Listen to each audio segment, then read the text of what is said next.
I spent all week trying to come up with intuitive, brilliant, incisive questions to ask you, recognizing how intelligent and articulate you are, and I ran out of everything except one thing. I had it written down here to be the first question I'd ask you, and then by golly, the President of the EU had an agreement while we're sitting in here listening to this that answered my question, but I want to repeat it anyway. Are you seeing consequences of the trade proposals of the President's, particularly the 232 and the tariffs being applied, having any impact diplomatically on the United States of America? Yes. I do too. And the reason I brought it up is this. Actions have consequences. And I hope the administration will look to the State Department for insight and advice on the effects of the tariffs on the diplomacy of the United States of America vis-a-vis the rest of the world, because it has a significant impact, because ag is the #1 thing upon which we're going to get levied the punitive tariffs by the people we're trying to raise tariffs on now. We feed the world. We're the world's breadbasket. This committee has passed the Feed the Future legislation some time ago, but we're going to be in deep trouble if we don't have a policy that recognizes both our responsibility and the world's need and food's importance in peace and security. So not to lecture you, because I wouldn't do that to me. You know more than you've forgotten more than I know, but I do know that the President's proposals and the tariffs are serious business, and he needs to consider the consequences on the diplomacy of the United States and hunger in the world. So I'll let you respond to that. Sarah, I think the President appreciates that.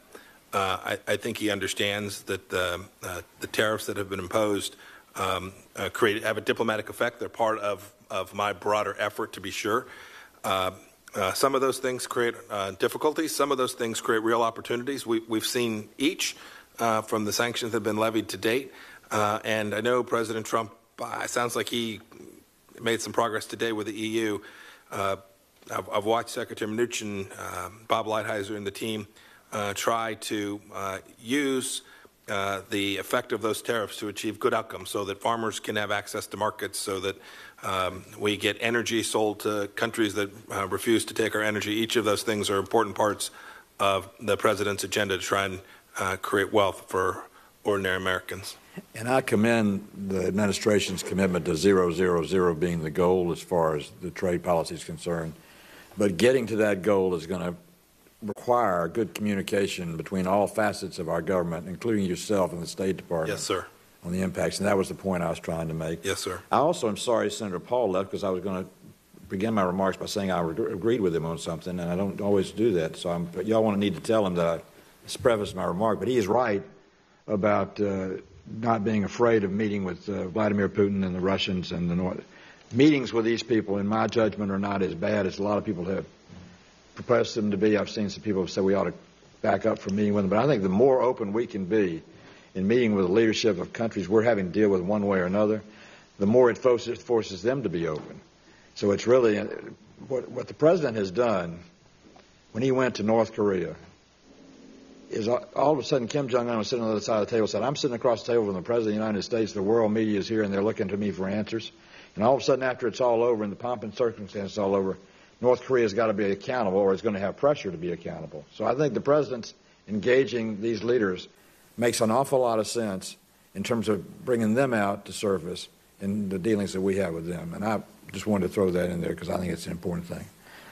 Lastly, on bipartisanship, Senator Coons is here, who, by the way, had a significant role in your getting confirmed, as you know, and you and I have talked about that. So I'm proud of my friend Chris Coons, and I'm proud of you, and you're a great choice for Secretary of State. But he and I have worked together on State Department issues and trade issues and tariff issues on behalf of poultry in the United States of America, in particular with the South Africans, who we cracked down the door here 2 years ago, and now we're getting 19 million metric tons of chickens from Delaware and Georgia sold to the South Americans who love them and are eating them. And it pointed out to me once again to reinforce what I did in my first statement about ag. We have such a powerful force with our agricultural productivity and the level to which we've taken in our technology in agriculture. We need to use that as a tool for our relationships around the world. And I know you want to do that and want to be a part of that. And you can help us in doing that, because every time we make a trade deal that sells Georgia chickens or Delaware chickens to the South Africans is good for Georgia and Delaware, but it's good for America too. Amen. I agree, Senator. Thank you for your service to the country. Thank you. Thank you. I'm not sure if Senator Coons wanted you to advertise that again. I'm sure a social media account will have a lot of incoming and explaining, but with that, Senator Coons, I'm thankful for the role you played. Thank you, Mr. Chairman.